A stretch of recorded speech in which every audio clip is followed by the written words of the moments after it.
আরেকজনের প্রশ্ন, তিনি বলছেন যে স্থায়ী অথবা অস্থায়ী কিংবা কি উপার্জন বললো এখানে?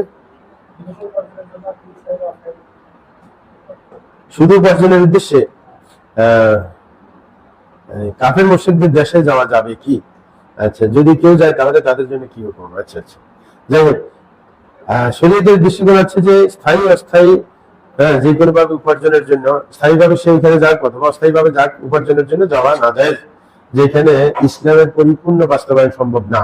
যেমন ইউরোপ আমেরিকা অনেকে যায়, সেখানে ইসলামের পরিপূর্ণভাবে বাস্তবায়ন সম্ভব না, কারণ রাস্তায় উঠলে দেখা যায় যে বেপরদা, ঠিক না? এবং বিশেষ করে নিজেদের বাচ্চার ক্ষেত্রে নিজের কর্তৃত্ব পুরো থাকে না।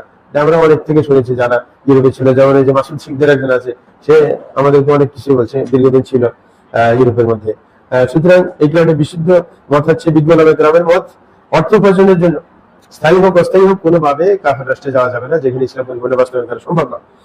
কিন্তু নিতান্ত প্রয়োজনে চিকিৎসার ক্ষেত্রে, শিক্ষার ক্ষেত্রে যদি মুসলিম রাষ্ট্রে এরকম কোনো ব্যবস্থা না থাকে তাহলে যুবকদের জন্য যাইতে পারে। কিন্তু যদি মুসলিম রাষ্ট্রে বিকল্প থাকে চিকিৎসার ব্যবস্থা, তাহলে সেটাকে প্রাধান্য দিতে হবে, অমুসলিম রাষ্ট্রে যাবে না। শিক্ষার ক্ষেত্রেও যদি মুসলিম রাষ্ট্রের ব্যবস্থা থাকে অমুসলিম রাষ্ট্রে যাবে না, অন্য মুসলিম রাষ্ট্রে যাবে, কারণ সেখানে গেলে নিজের ঈমান নষ্ট হওয়ার সম্ভাবনা থেকেই যায়, মানে ফিতনার সম্মুখীন